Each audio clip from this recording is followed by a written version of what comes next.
The final Season 9 is out, and all I gotta say is...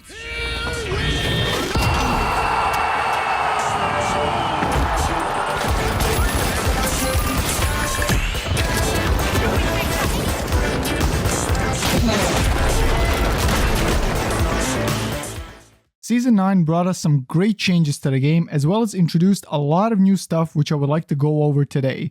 So grab your Ospoos and pop or perform as you join me in taking a look at everything new in Season 9 so far.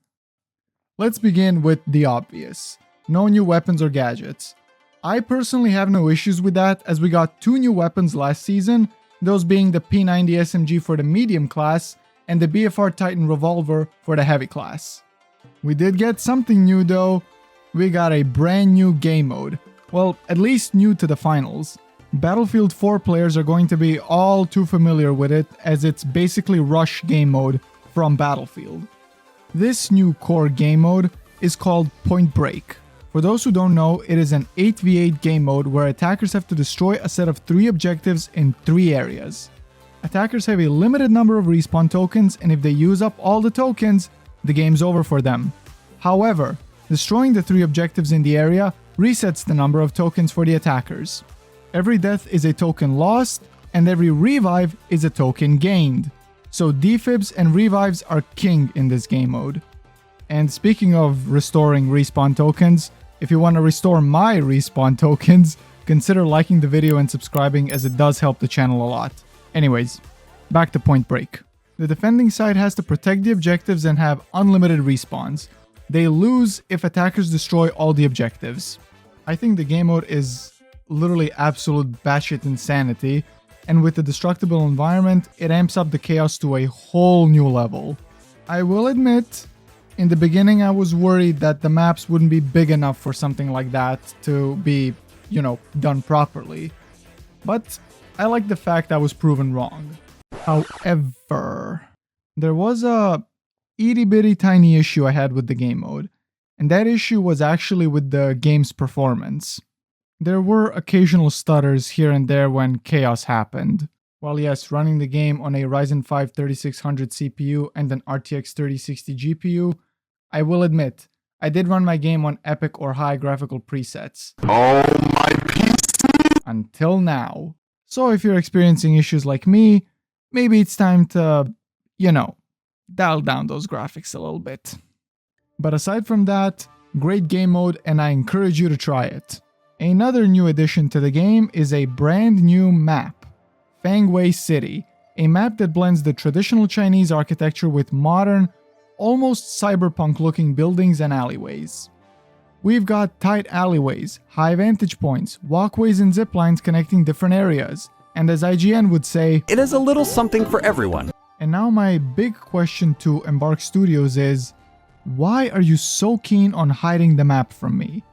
Granted, they did publicly say on Discord they upped the chance of getting the map, but why not just give us a week or 2 week long separate playlist with just the map so we can experience it to the fullest?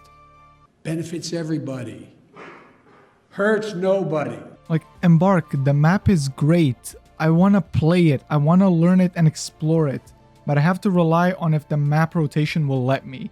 With a separate playlist, people can explore the map as much as they want for that limited time and then go back to the normal playlist.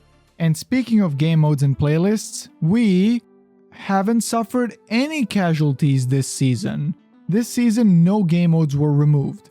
In fact, you probably noticed a brand new UI when choosing which game mode you want to play. This, ladies and gentlemen, is a brand new World Tour system, where they decided to take the World Tour and turn it into a system rather than a mode. Everyone relax, calm down. The game mode is still here. They didn't axe it completely. It's just been renamed to Cash Out and sits right here below the ranked mode. Now, as the devs put it, all your plays, no matter the game mode, count towards your World Tour progression. Also, while on the topic of the new system, Embark, could we maybe get Terminal Attack back? I'm sure it would make me and the 5 other people who enjoyed the game mode very happy. Thank you. The new UI also shows all the upcoming events and stuff that's happening in the future as the season progresses, which I think is very neat. Ranked mode still has its own separate progression track, which I'm glad because I don't think those two should be merged or mashed together. While yes, ranked game mode does contribute to your overall World Tour score, you still get your separate ranked progression and rewards. Because we all know what happens when you try to streamline ranked. Right, Rainbow Six Siege? Well, I am about 5 minutes in and I haven't yet talked about the people paying for it all. That's right, our loving and deep-pocketed sponsors are still here. Only this season, it works a bit differently. Gone are the days of you pledging your loyalty to one of the two given sponsors of the season. Now, you get to sign with whoever you want and you can switch on a dime if you wish so. And I have mixed feelings about it. On one hand, yay, cool, I get to see and collect rewards from sponsors I never saw. But then again, where's the loyalty? Before, you chose a sponsor and you stuck with them for the duration of the season. There was even a competition between the sponsors.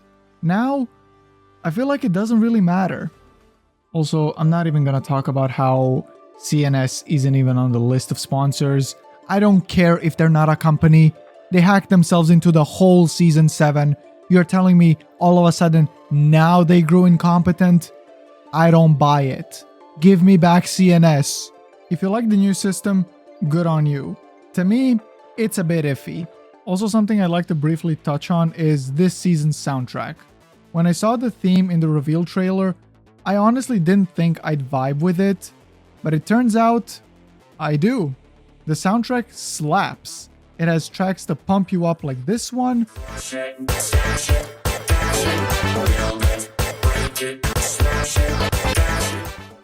but also has more chill ones that give me like lo-fi chill vibes.